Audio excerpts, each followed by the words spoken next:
Et là, on retrouve une notion fondamentale de l'enseignement de Swamiji. Tout ce qui vient à vous comme un défi et comme une opportunité.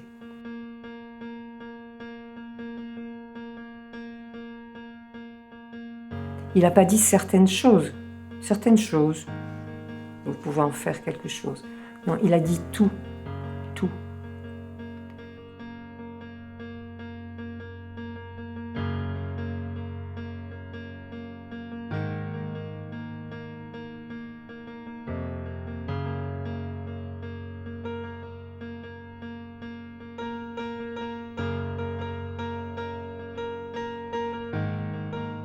Ça rejoint cette notion que reprenait aussi Lilozovic, et pas seulement Gurdjieff. We always make a profit. Nous faisons toujours un profit. Si on y pense, si on s'en souvient, parce qu'il y a des tas de fois où on l'oublie.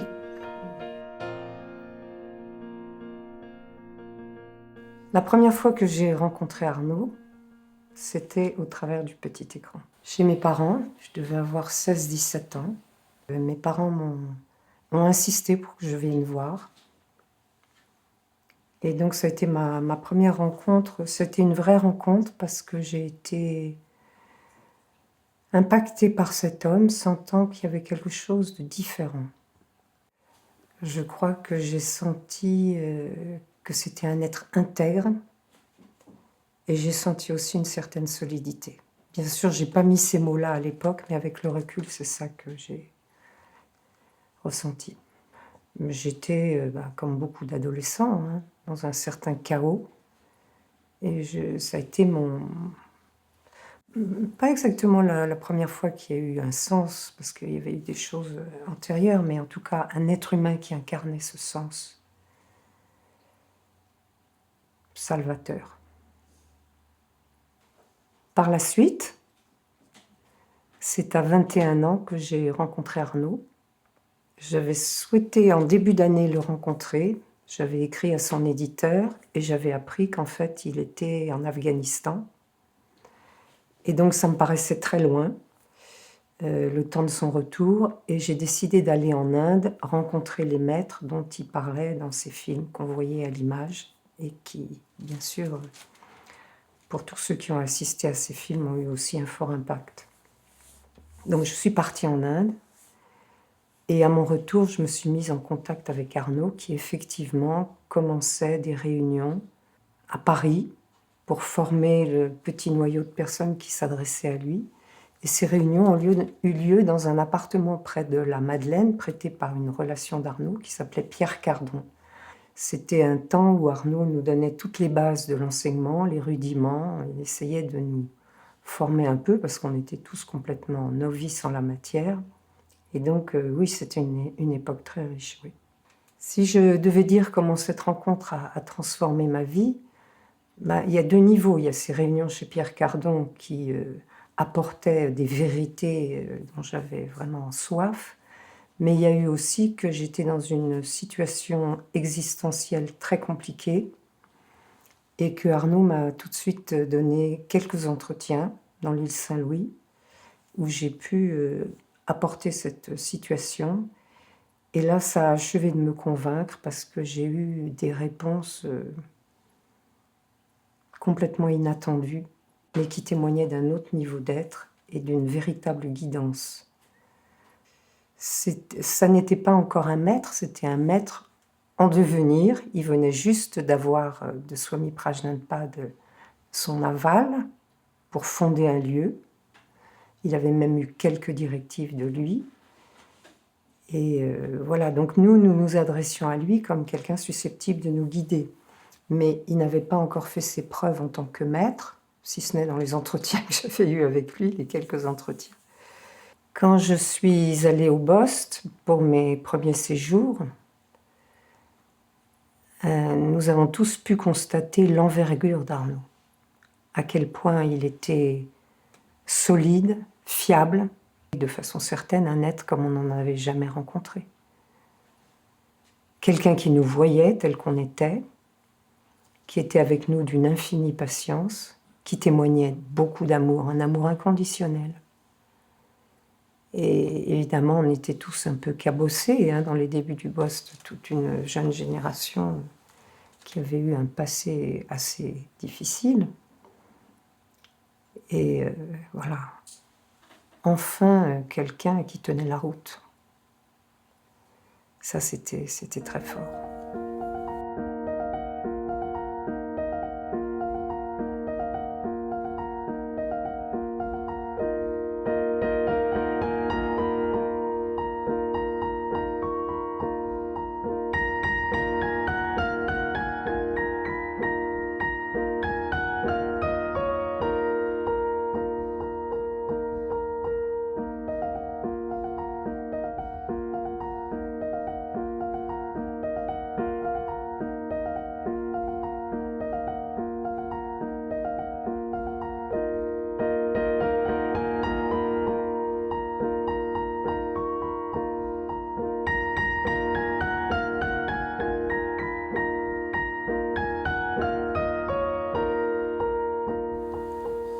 En ce qui concerne ce que j'ai traversé dans mon enfance, mon adolescence, et même en tant que jeune femme, je dirais que c'était une vie très déstructurée et chaotique. Voilà, il y avait eu un fort chaos dans ma toute petite enfance, et j'avais intensément besoin de quelqu'un qui remette de l'ordre là-dedans. Et c'était d'ailleurs un des axes principaux de l'enseignement d'Arnaud, que nous puissions peu à peu acquérir une structure intérieure, et celle-ci passait beaucoup, pas uniquement, mais beaucoup par mettre de l'ordre. Mettre de l'ordre non seulement dans notre monde intérieur, mais mettre de l'ordre aussi dans nos situations existentielles. Donc il s'agissait de s'appuyer sur cette notion de dharma, très cher à l'Inde, d'ordre juste. Moi, j'aime bien le traduire par colonne vertébrale. C'est un axe vertical qui s'appuie beaucoup sur le sens de la dignité, ce dont je manquais beaucoup dans ma vie. Et peu à peu, ça a répondu à une soif très intense, mais pas que pour moi. C'était un appel, une aspiration, mais basé sur une compréhension. On peut émerger de tout ce chaos, de tout ce marasme, à partir de vérités, de principes justes. Et voilà, on s'est mis à la tâche. Et comme il y avait une grande confiance en Arnaud, la plupart d'entre nous avons suivi ses instructions et on a vu peu à peu les résultats. Je dis peu à peu parce que ce travail est de longue haleine, ça ne se fait pas du jour au lendemain. Mais peu à peu, il y avait une espérance, il y avait un chemin balisé et il y avait cette structuration intérieure qui se mettait en place. Bâtir une structure intérieure, c'est d'abord, à partir d'une observation de soi, se rendre compte à quel point on est contradictoire, à quel point on a en nous des tas de personnages, c'est un terme qu'Arnaud utilisait, mais on peut utiliser d'autres termes, des aspects, des dynamiques, qui en fait se contredisent les unes les autres. Et donc, si on suit ces impulsions au fur et à mesure qu'elles montent en nous, il n'y a pas d'axe dans nos actions. C'est le règne du j'aime ça, je n'aime pas ça, donc je suis ce que j'aime, et puis 2 heures après, c'est autre chose que j'aime, et puis c'est en contradiction avec ce qui s'est passé un peu plus tôt. Donc c'était d'abord ça, mais ça tous les enseignements le disent, voir la profonde division intérieure sur laquelle nous sommes construits. Et Arnaud introduisait cette notion très belle du disciple en nous, c'est-à-dire d'une instance consciente qui allait peu à peu, avant de mettre de l'ordre, voir cette division, voir. Voilà tout ce qui me compose, avec une certaine stupeur en fait, parce que avant de commencer ce travail d'introspection, on est habitué à être comme ça. Et on n'a même pas le recul pour s'apercevoir de ces contradictions internes. Parce que quand un personnage surgit, on suit ce personnage, on se réunifie dans ce personnage, puis après c'est un autre, et on n'a pas le recul pour voir l'ensemble de ce que Gurdjieff appelait l'horreur de la situation. Donc peu à peu, on apprend à voir l'horreur de la situation, mais à se situer autrement, c'est-à-dire à cette instance de disciple, c'est la partie de nous qui peut se réconcilier avec tous ces aspects, qui peut comprendre ce qui est à l'œuvre, et avec ces notions d'ordre juste, de dharma, de dignité, se dire, bon, d'accord, tel personnage veut ça, mais qu'est-ce qui va me permettre peu à peu une croissance intérieure, une manière d'être situé complètement différemment, d'avoir une certaine maîtrise de tous ces dynamismes et une maîtrise de ma vie. C'est tout ça qui se faisait peu à peu, c'était ces enjeux-là.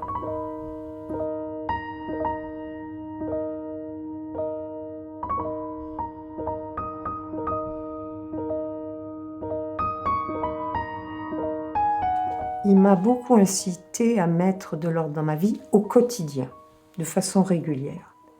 Et donc, comme j'avais cette difficulté à avoir de la volonté, à faire les choses dans un certain suivi, il m'a donné des conseils très basiques. Vous décidez quelque chose et vous vous y tenez quoi qu'il arrive. Et à l'époque, il m'a mis entre les mains d'une femme remarquable qui était au boss. Il y avait Denise Desjardins, il y avait Josette Martel. Et elle m'a donné des conseils très simples. Elle m'a dit, Véronique, faites quelque chose qui vous réveille. Donc tous les matins, prenez une douche froide. Ça a l'air... où est-ce qu'on va aller avec ça? En fait, ça a été incroyable. Parce que tous les matins, il y avait cette discipline. C'est pas spécialement agréable, hein. Le matin, on sort de son lit douillet et puis on prend une douche froide. Ça m'a réveillée. Ça m'a littéralement réveillée. Et puis, les autres instructions, c'était de faire du yoga de façon régulière. Donc, je me suis inscrite 4 fois par semaine chez Mahesh. Et de faire tous les matins du yoga. Donc, comme je travaillais à l'époque, je m'astreignais à un quart d'heure, quoi qu'il arrive. Quoi qu'il arrive, je faisais un quart d'heure du yoga. Et c'est sûr que des choses aussi simples que ça, il y a dû y en avoir d'autres, ça a commencé à créer en moi quelque chose, c'est-à-dire je peux compter sur moi. Je peux prendre une décision qui n'a pas l'air de grand-chose et qui en fait est énorme. Et voilà, comme il y a Arnaud derrière, c'est lui qui m'a donné cette instruction, donc je ne peux pas défaillir, c'est pas possible, et je peux compter sur moi. Et ça, c'est le début d'une certaine capacité à faire, à tenir dans le temps. Je peux compter sur moi. C'était nouveau. Cette formule tellement importante de l'enseignement de Swamiji, devenir un agissant. Parce que dans cet amas de tendances contradictoires, en fait, on n'est pas capable de faire. On n'est pas capable d'avoir un axe. Parfois, il y a un personnage qui est tellement puissant qu'il prend les commandes et puis quelqu'un arrive à faire des choses, comme être un sportif de haut niveau ou devenir président de la République. Mais là, on parle d'autre chose. On parle d'un développement harmonieux de l'être humain dans tous les secteurs de son existence et de son être. Et ça n'obéit pas aux mêmes lois. Il faut tenir compte de tous les aspects de nous. Et il faut commencer à introduire cette capacité à faire sur des bases justes. Et pas que ce soit un personnage qui prend les commandes. J'avais un aspect dans mon psychisme, j'étais très négative. J'avais une liste extrêmement bien remplie de tout ce qui n'allait pas dans ma vie, de tout ce qui n'allait pas en moi, à quel point j'étais nulle. Enfin bon, on connaît tous ces négativités qu'on peut avoir à notre égard. Donc il il y a eu tout un aspect sur lequel Arnaud a insisté, d'avoir une autre vision de soi-même, de commencer à sortir de tous ces jugements, de toutes ces critiques. C'est une véritable autoflagellation, hein, cette détestation de nous-mêmes. Et voilà, il a vraiment beaucoup insisté pour que je change mon regard. Donc il y a eu un moment très important pour moi, ça a pris des années, hein. C'était pas du tout dans les débuts du boss, c'était des années de patience d'Arnaud et d'écoute de mon monde, à quel point j'allais mal, Arnaud, rien ne marche, je fais des séjours, mais après tout est pareil dans ma vie à Paris, j'arrive pas à ceci, j'arrive pas à cela. Et donc il y a eu 2 étapes en fait. Il y a eu une étape où Arnaud a compris que si l'existence ne m'apportait pas quelque chose de concret, dont je puisse être un peu fière, j'allais tourner en rond indéfiniment. Et il m'a incité à écrire un livre, l'anthologie de la non-dualité. Et ça a été un moment charnière pour moi, qui a fait lever en moi... En fait, j'avais toujours rêvé d'être écrivain. Je ne sais même pas si j'en avais parlé à Arnaud. Et donc, quand il m'a dit ça, ça a fait lever une flambée de désir et un certain emportement, bien sûr. Et ça a été l'occasion pour lui de me donner une instruction, enfin, de me rappeler un élément essentiel du chemin, mais dans le concret de ce que j'étais en train de vivre. Donc là, ça prend vraiment racine. Oui, Véronique, d'abord il a accueilli mon enthousiasme, je ne touchais plus terre. Oui, Véronique, oui, c'est sûr, ça va être heureux pour vous de réaliser ce désir, mais regardez bien, si vous êtes emporté par l'enthousiasme, une exaltation qui ne touche plus terre, inévitablement vous allez avoir le retour du balancier, et après vous ne saurez même pas pourquoi, vous allez être complètement découragé, déprimé. C'est simplement cette loi du balancier. Et c'est un entretien qui a duré 1 heure sur ce thème, qui a été extraordinaire pour moi. Il m'a vraiment donné une clé d'observation de moi, parce que je suis un être très enthousiaste. J'ai beaucoup tendance à partir dans l'enthousiasme. Donc c'est quelque chose qui m'a ensuite jamais quitté, de voir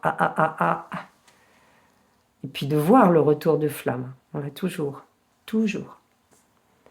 Et de mieux en mieux essayer de rester dans l'axe. Oui, c'est heureux, comme disait Swamiji, it's happy, no doubt. Très heureux que je puisse faire ce livre. Mais comment je vais le faire avec joie et sobriété et non pas avec exaltation. Et voilà, donc ça change notre manière de faire aussi.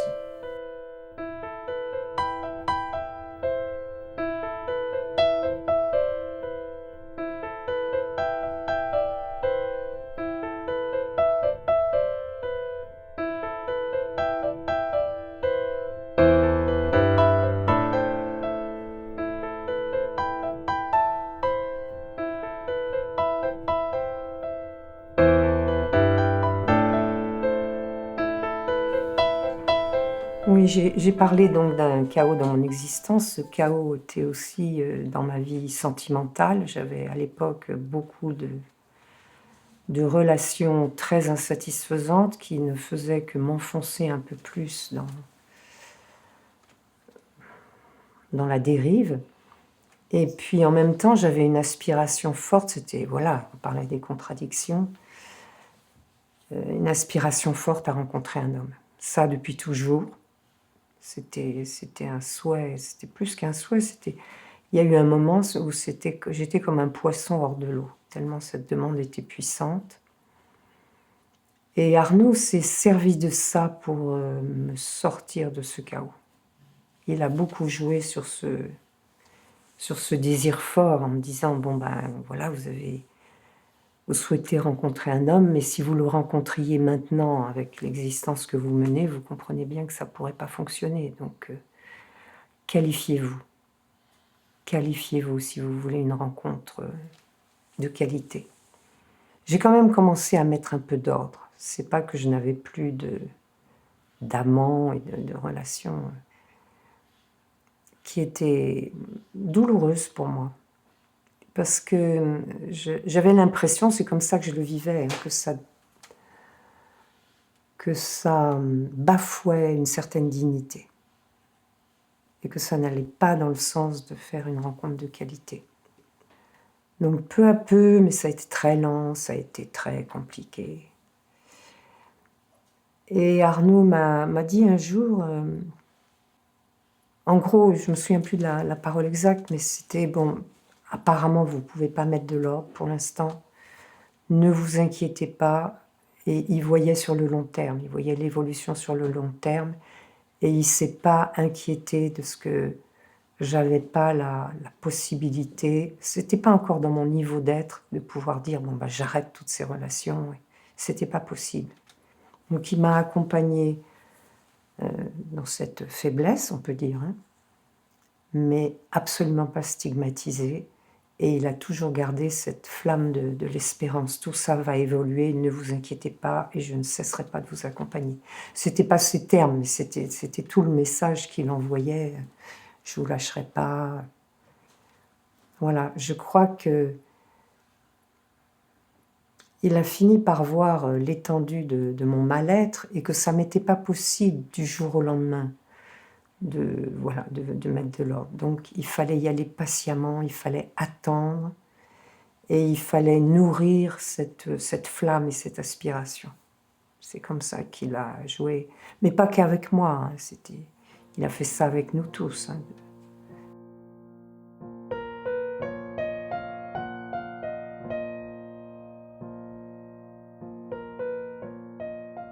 Je suis persuadée qu'on ne peut faire l'impasse d'aucune de nos errances, parce que c'est dans le déploiement de tout ce qu'on porte en nous comme monde intérieur, comme problématique intérieure, c'est quand ça s'extériorise, que ça se manifeste, qu'on les voit en pleine lumière, que ça nous saute à la figure et qu'on peut travailler. Donc on peut pas faire un chemin simple. Chacun va avoir à visiter tout ce qu'il porte en lui et c'est comme ça qu'il va peu à peu s'en libérer. C'est vrai que la voix, ça transforme complètement les notions d'erreur et de temps perdu. Qu'est-ce qui est une erreur et qu'est-ce qui est du temps perdu là aussi, bien malin, c'est lui qui peut répondre, qui peut savoir. Que parfois on apprend tellement d'une erreur, parfois un temps perdu se rattrape, a été nécessaire pour être rattrapé, se rattrape très vite, mais il ne se rattraperait pas si vite s'il n'avait pas été perdu aussi longtemps. Il y a une chose qui est essentielle dans la relation avec un maître, c'est la continuité. S'il n'y a pas une continuité qui permet de bâtir une confiance et qui permet à une évolution de se faire, bah justement, on ne peut pas aller plus loin. Donc il faut avoir cette assurance, il ne me lâchera pas. Malgré mes errances, malgré tout ce qui n'est pas en ordre, il ne me lâchera pas.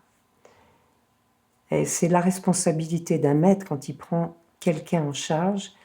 Il ne va pas un jour dire « il est pénible, celui-là, il n'arrivera jamais à rien ». Ça n'existe pas pour un maître. Ça prendra le temps qu'il faut, mais j'ai pris cet être humain en charge avec son psychisme, avec ses difficultés. Et voilà, c'est à moi maintenant de débrouiller tout ça. La voix demande un engagement. C'est pas une petite affaire, et c'est même l'affaire d'une vie, et ça demande l'engagement d'une vie. Mais même l'engagement, c'est une manière de travailler sur soi. On pourrait dire, on pourrait très bien formuler le but comme je vais être totalement engagé. C'est-à-dire qu'il n'y ait plus ni résistance, ni fuite, ni évitement.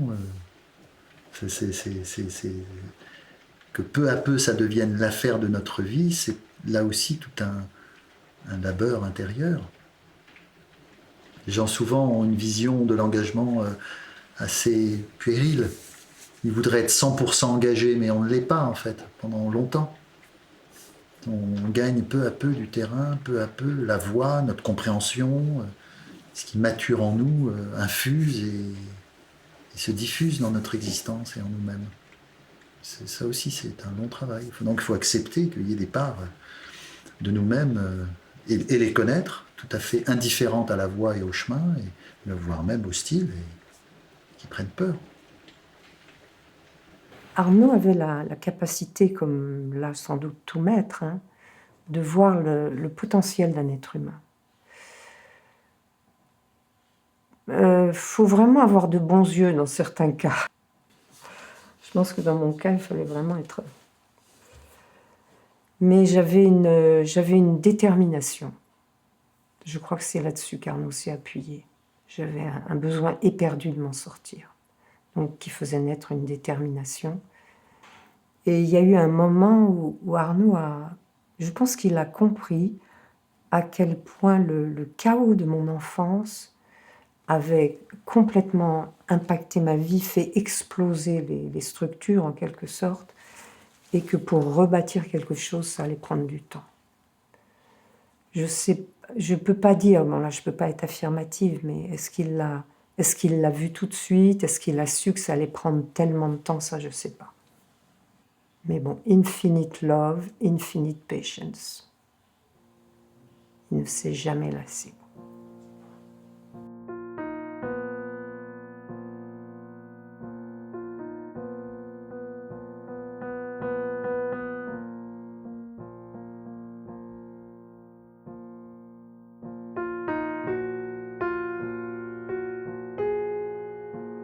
Et puis, il y a eu un fameux séjour au Bost, c'était plutôt vers la fin du Bost, où j'ai eu un choc de me dire, où Arnaud me l'a dit en fait, il m'a dit « Véronique, ça ne peut pas durer comme ça, s'il n'y a pas quelque chose qui se passe, c'est pas possible, il faut que quelque chose se passe. » Pourquoi je l'ai entendu cette fois-là? C'est tout un mûrissement, hein.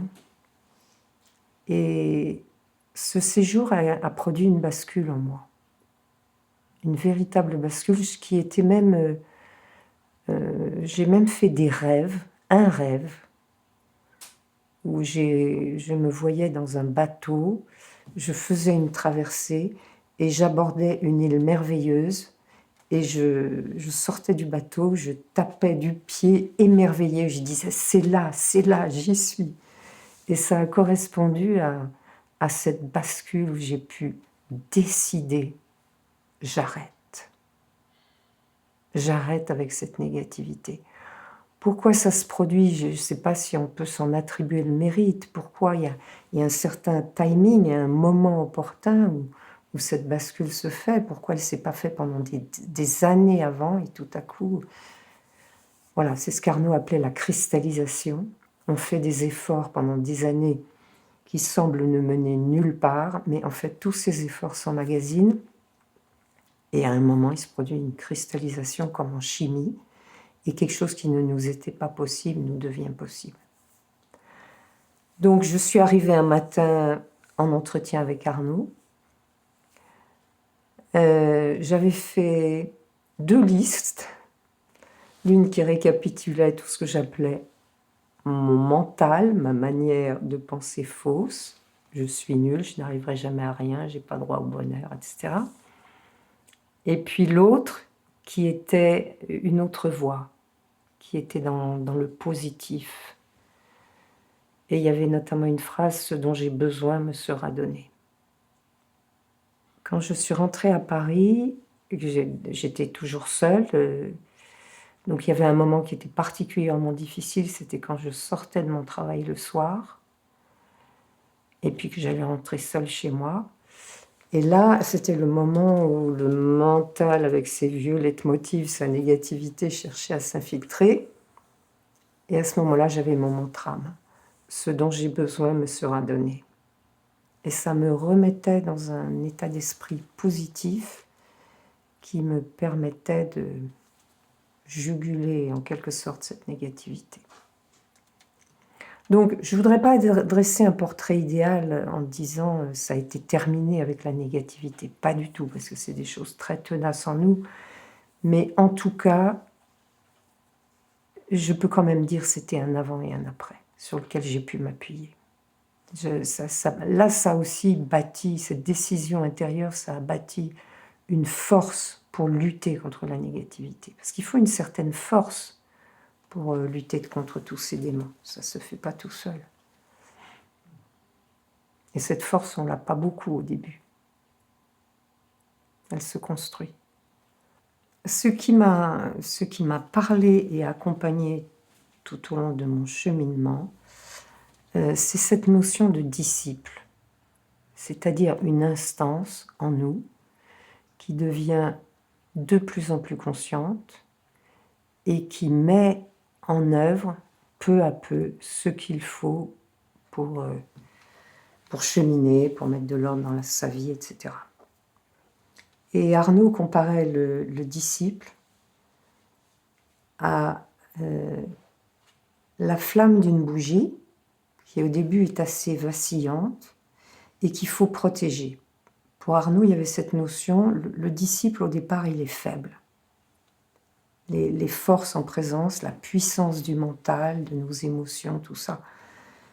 Il ne fait pas le poids, le disciple, au départ. Il commence tout juste à naître. Il ne fait pas le poids et en même temps, il a un tel potentiel qu'il va pouvoir le faire à la longue. Mais donc, au début, il faut le protéger. Et quand on sent naître en soi cette instance intérieure, cet élément conscient, dans justement tout ce qui est inconscient, tout ce qui est mécanique, là, il y a une certaine responsabilité qui nous incombe de dire « je n'oublie pas cet aspect ». Je n'oublie pas cet aspect. Et Arnaud, un jour, m'a donné une leçon extraordinaire au Ghost, que j'ai jamais oubliée. On allait en entretien, on avait un entretien chacun par jour, et je rentre dans sa pièce d'entretien, et il me dit « Vous voyez, Véronique, quand quelqu'un rentre dans ma pièce d'entretien, je sais s'il n'y a personne, c'est juste un amas contradictoire qui rentre dans ma pièce, ou s'il y a quelqu'un. Alors quelqu'un qui est peut-être très divisé avec des tas de problèmes, mais quelqu'un. » Et la façon dont il m'a dit ça, à tort ou à raison, je l'attribue à la naissance du disciple pour moi, c'est-à-dire que ça soit comme un aiguillon qui nous amène à nous dire « Bon, comment est-ce que je rentre dans la pièce d'entretien ? Comment est-ce que je me prépare ? Comment est-ce que je fais face aux situations de la vie ? Est-ce que je suis plutôt située dans le disciple ou donc dans une part consciente ou au contraire nulle part ?» Hein, c'est un peu, on pourrait dire, y a-t-il un pilote dans l'avion ? Y a-t-il quelqu'un qui est là, qui est là au cœur de tout, au cœur de nos états intérieurs, ça c'est très essentiel, et au cœur de nos situations existentielles.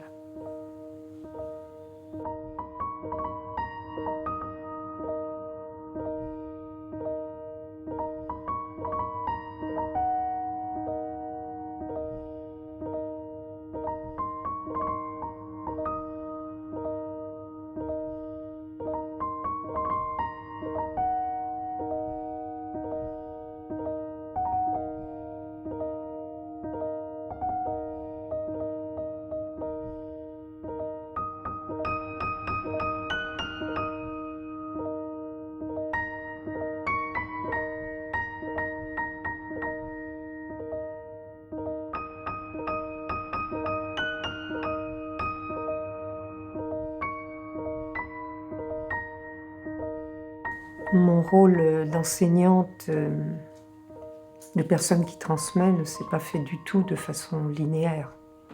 Il n'y a pas eu un jour où Arnaud m'a appelé dans son bureau en me disant « Hey Véronique, tu vas transmettre, tu vas enseigner », c'est pas ça.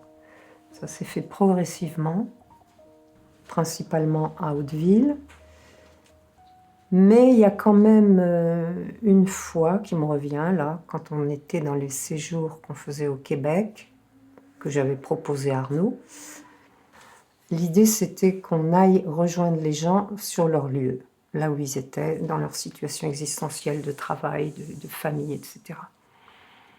Et donc, on avait dû commencer par Mangalam, et puis je dis à Arnaud, bon, ils vont arriver tout à l'heure, là, dans l'après-midi, comment tu veux que je te mette sur le canapé, comment je dispose? Et Arnaud me répond, comment je veux que tu nous mettes. Tu ne crois pas que tu es venu au Québec juste pour distribuer les petits fours? Et donc ça a été la façon un peu brutale d'Arnaud de me dire, tu vas co-animer avec moi. Et pour moi, c'était... wow. En même temps, je ne voulais pas me dérober. Donc je suis partie marcher sur chemin Verger Modèle, que tous ceux qui sont allés au Québec connaissent bien, chemin qui longe l'ashram. Et je me suis préparée, comme j'ai pu. Et je me souviens qu'Arnaud a initié la rencontre en disant, voilà, Véronique est à mes côtés, et surtout, n'hésitez pas à lui poser des questions. Donc la première question, la personne s'est tournée vers moi. Et pour moi, enseigner auprès d'Arnaud, c'était un défi inimaginable. J'enseignais déjà à Hauteville, mais Arnaud n'était pas là, il n'était pas dans la grande salle.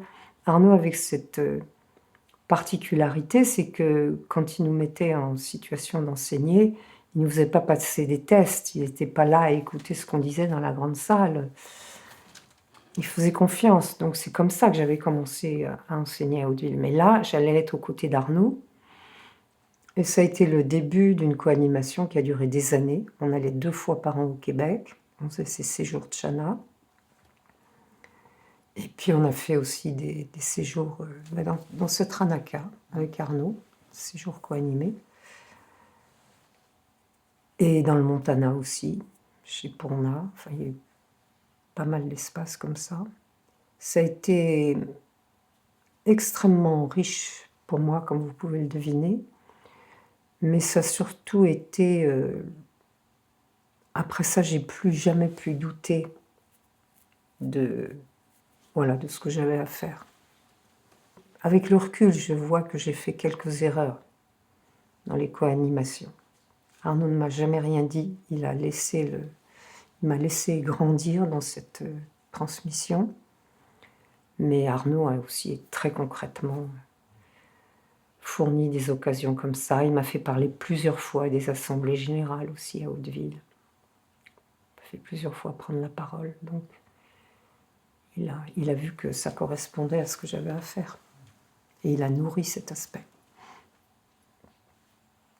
Quelque chose qui, en fait, est essentiel dans mon destin, qui est d'incarner la part féminine, une manière d'enseigner en mode féminin, ce qui n'a pas été facile dans mon parcours. Très concrètement, parce que Hauteville était un environnement masculin, il y avait beaucoup de collaborateurs hommes, et j'ai eu du mal à me frayer ma place, à retrouver ma voix, comme je l'ai dit dans un de mes livres, en tant que femme. Voilà, il fallait non pas que je rentre dans l'univers des hommes et que je devienne un homme bistère ou le 10e homme de l'ashram, mais il fallait que je puisse assumer une voix de femme différente. Et ça a été un travail énorme. Ça a été beaucoup de péripéties. Pour oser dire, c'est une femme qui s'exprime, c'est une Shakti, investie d'une énergie féminine, et c'est cette voix-là qu'il faut que je sorte, et pas un copier-coller de modèles masculins.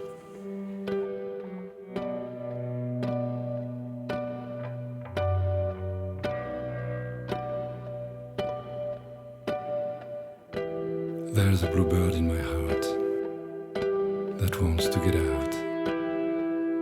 There's a bluebird in my heart. There's a bluebird in my heart that wants to get out. There's a bluebird in my heart. But I'm too tough for him.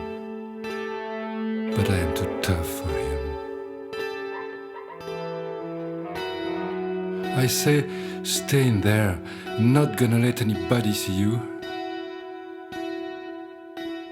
Shakti, il y a une fonction d'énergie. Une énergie, c'est celle qui met en œuvre certaines choses, qui initie des choses, donc qui fait confiance à cette énergie qui la traverse et qui lui inspire des choses.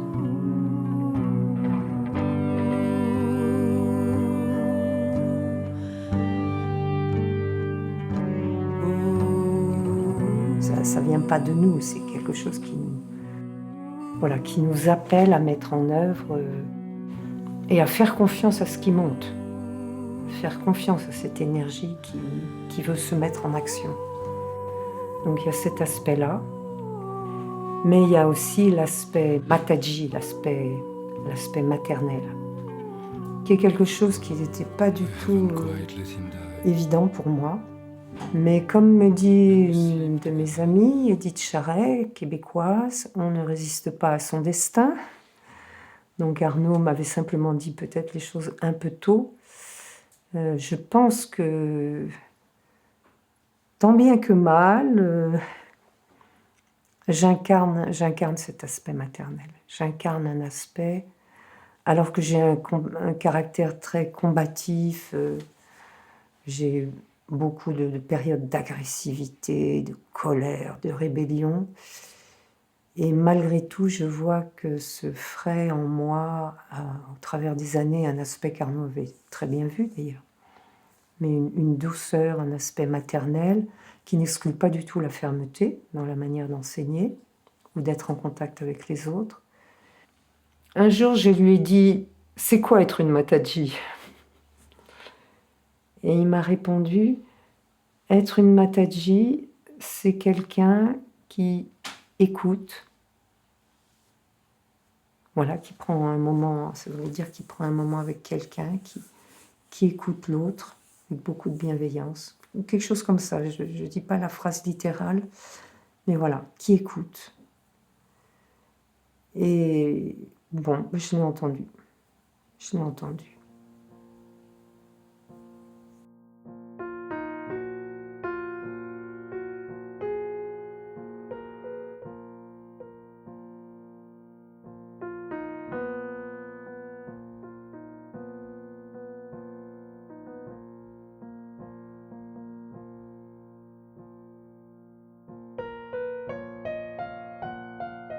Donc j'ai parlé du rôle d'Arnaud, qui m'a aidé, même en donnant des exemples précis, pour que je puisse franchir le pas de transmettre et de prendre confiance en moi dans cette fonction.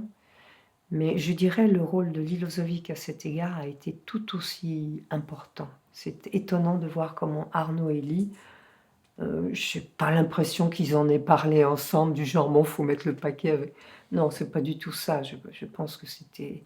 Ils communiquaient sans parole, tous les deux. C'était incroyable. Et donc, Lee, à plusieurs reprises, a joué un rôle très précis pour m'aider à dépasser des peurs. Au terme d'un de ces séjours, Lilozovic a demandé à rester un peu plus. Et donc, il est resté, il était encore là le lundi, et sachant que j'animais la réunion du lundi dans la grande salle, il a envoyé une de ses élèves en disant demande à Véronique si je pourrais assister à la réunion. Et à ce moment-là, j'ai répondu à cet élève Does you want me to die on the spot? Est-ce qu'il veut que je m'écroule, que je meure, littéralement? Donc très gentiment, Lee n'a pas assisté à la rencontre. Et voilà, ça montre ma terreur d'enseigner en face d'une figure d'autorité masculine. Et bon, qui a trait à mon histoire. Et je me suis dit, la prochaine fois, j'irai, je le ferai. Et ça s'est produit quelques années après, quand on était dans le Montana. Et ben, ce qui devait se produire s'est produit. Le soir, on relayait Arnaud, qui répondait toute la journée aux questions, et Eric Edelman, qui était présent, et moi, on assumait la réunion du soir. Et Lee me dit, est-ce que je peux venir à ta réunion? Et je lui réponds oui, oui. Donc ça n'a pas été évident. J'ai dû dire en début de réunion, ne soyez pas étonnés si j'ai des blancs à certains moments. La présence de Lee n'est pas anodine pour moi. Voilà, mais ça s'est bien déroulé et Lee m'a validé à l'issue de cette réunion. Donc ça montre comment il opérait avec moi étape par étape, gentiment, lentement mais sûrement. Il ne lâchait pas le morceau, il faut lui faire franchir cette étape, qu'elle arrête. Enfin, c'est moi qui le verbalise, hein, qu'elle arrête d'être tellement inhibée dès qu'il y a un homme, une figure d'autorité masculine. Il faut vraiment. Voilà, c'était pas compatible avec le rôle que j'aurais à jouer. Il fallait que je dépasse ça.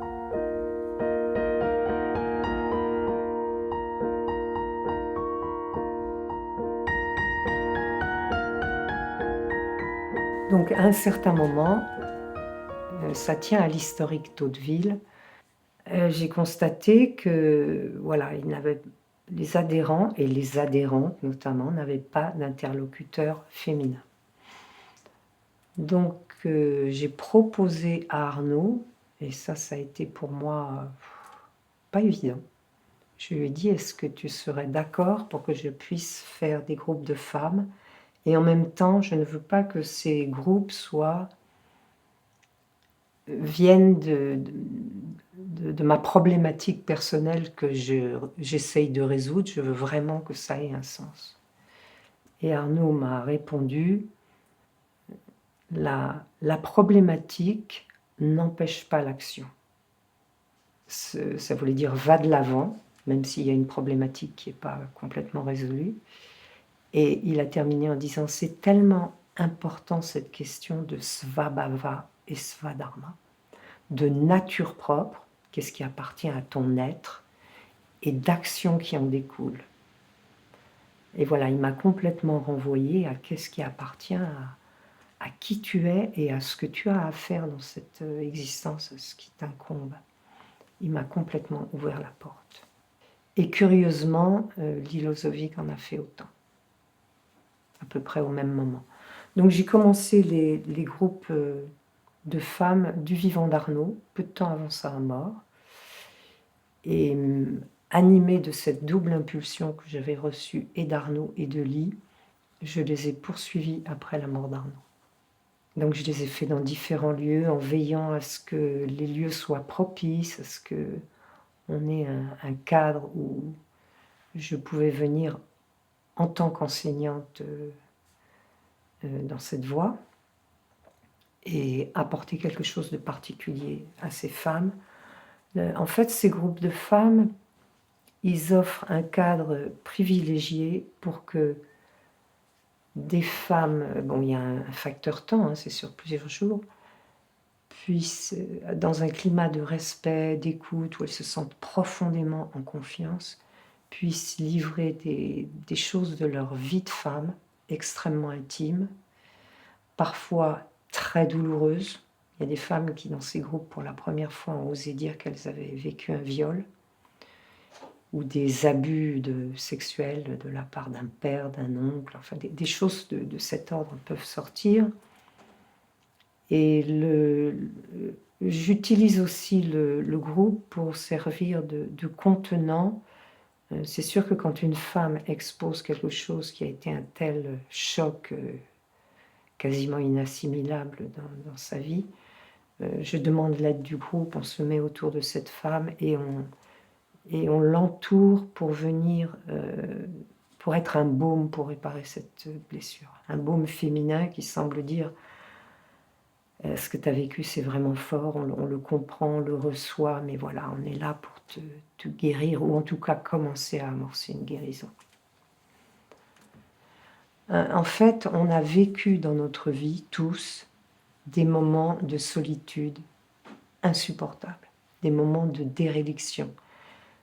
C'est le cas d'un enfant qui est traumatisé, brutalement traumatisé, et il n'y a pas d'adulte autour de lui pour l'aider à assimiler ça. Lui, bien sûr, il ne peut pas l'assimiler, mais il n'y a pas de, il y a personne qui puisse lui permettre une résilience. Donc le choc reste en lui, associé à quand on vit des choses terrifiantes, on est seul. Et quand on fait un travail dans la profondeur avec quelqu'un, ça me paraît une étape essentielle. Alors ça vaut aussi bien pour le travail sur l'inconscient, mais qu'à un moment, la personne sente, je vais revisiter cet endroit où tout s'est bloqué, où ça a été l'horreur, mais cette fois-ci, je ne suis pas seule. Il y a cette étape indispensable. Quelqu'un est avec moi pour aller revisiter cette horreur ou cette déréliction. C'est essentiel dans le travail de guérison.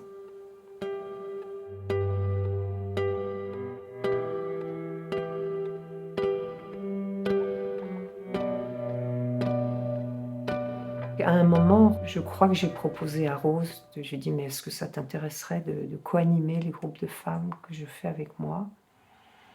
Et on a eu un temps très riche pendant 5 ans, ça a duré 5 ans, de co-animation, aussi bien pour les groupes de femmes que pour les séminaires qu'on faisait à droite à gauche, dans son école ou dans mon école.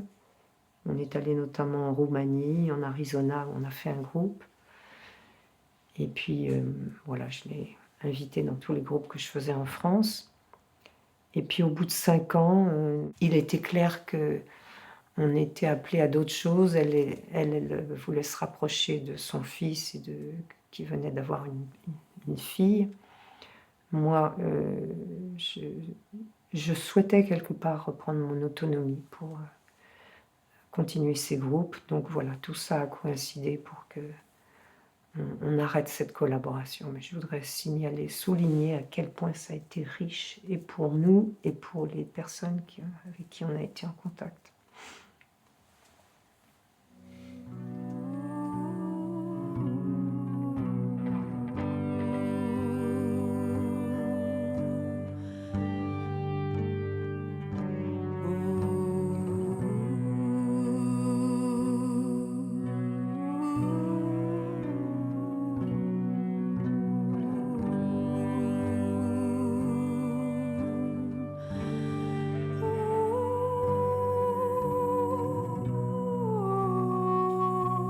Dans le cadre des groupes que j'anime, bon, maintenant, compte tenu de mon âge et de certaines pertes d'énergie, j'ai senti de les faire à Hauteville, dans le cadre d'Hauteville, où il y a toute une structure qui est porteuse, et j'ai proposé de faire des groupes sur 2 thèmes qui me tiennent à cœur.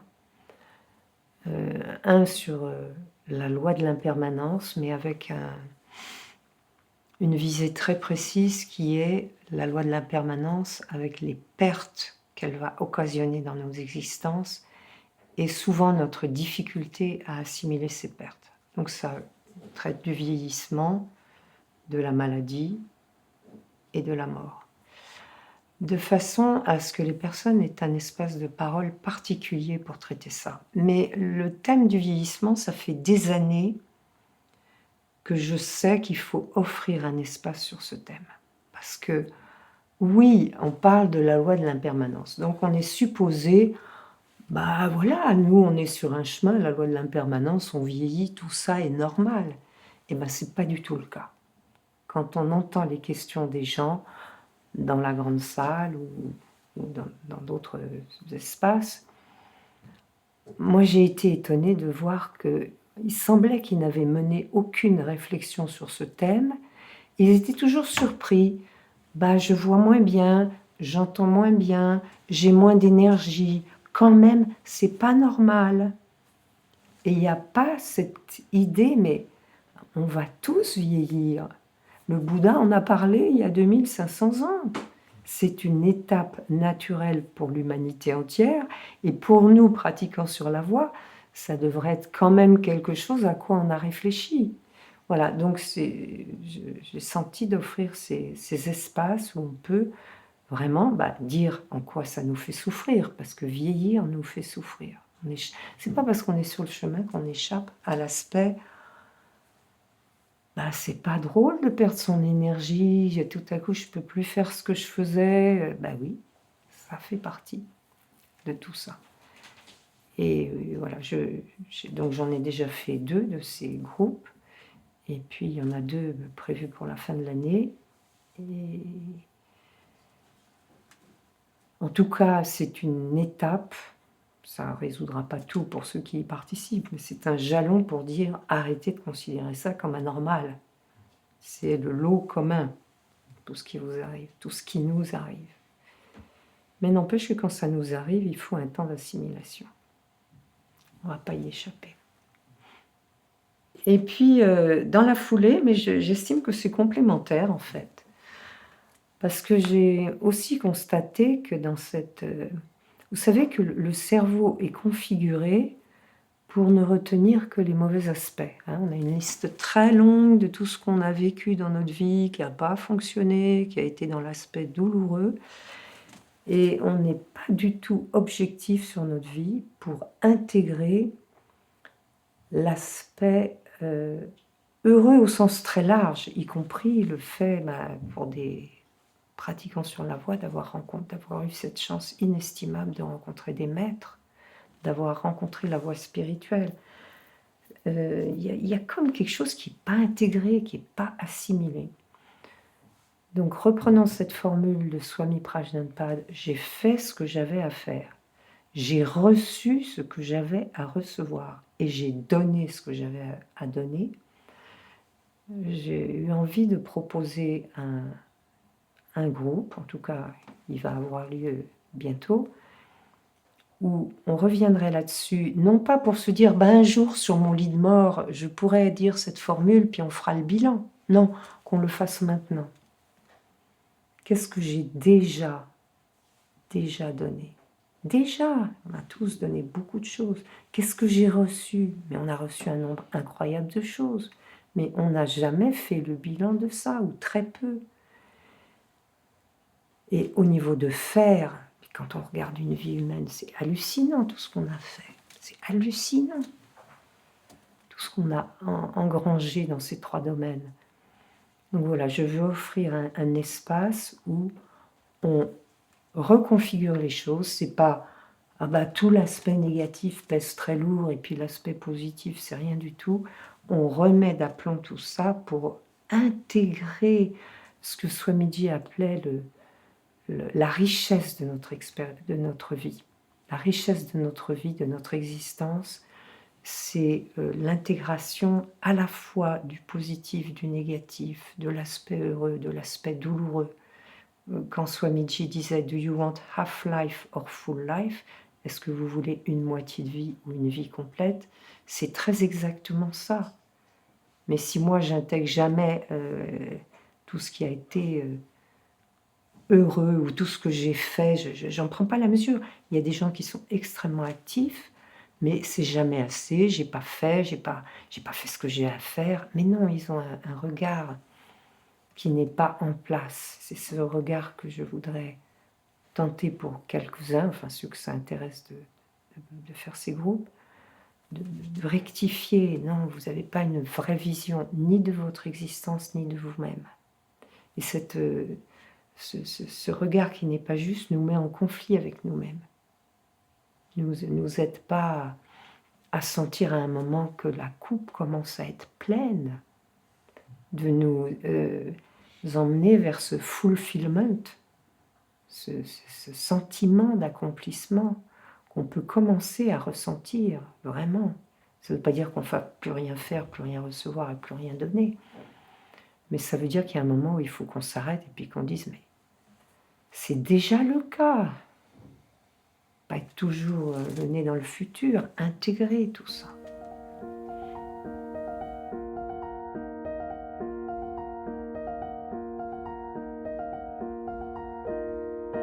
Dans la transmission, la présence d'Arnaud, post-mortem, m'accompagne de bien des façons qui n'excluent pas l'absence de présence, mais je dirais principalement dans la transmission. Dans la transmission, là, je sens un lien extrêmement profond avec Arnaud. Je sens que tout ça, je le lui dois et que je suis simplement le canal de tout ce qu'il m'a transmis. Et voilà, je sens sa présence. Je sens sa présence. Je sens aussi sa présence,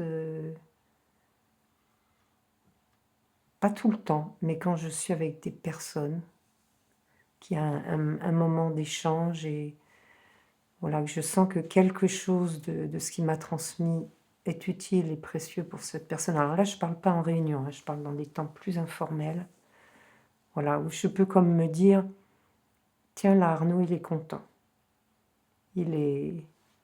Voilà, il est heureux de ce qui se passe pour cette personne.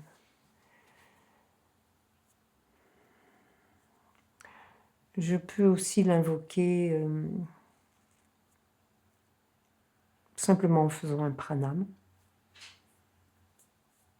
Aussi avec des photos. Je ne peux pas dire ma maison n'est pas truffée de photos d'Arnaud, mais dans mon salon, il y en a une qui est extrêmement évocatrice pour moi, qui me remplit le cœur de joie à chaque fois que je la regarde. Et puis ça m'arrive, enfin ça m'est beaucoup arrivé après sa mort, ça m'arrive moins maintenant, ça m'arrive de rêver de lui. J'ai fait plusieurs rêves assez signifiants après sa mort.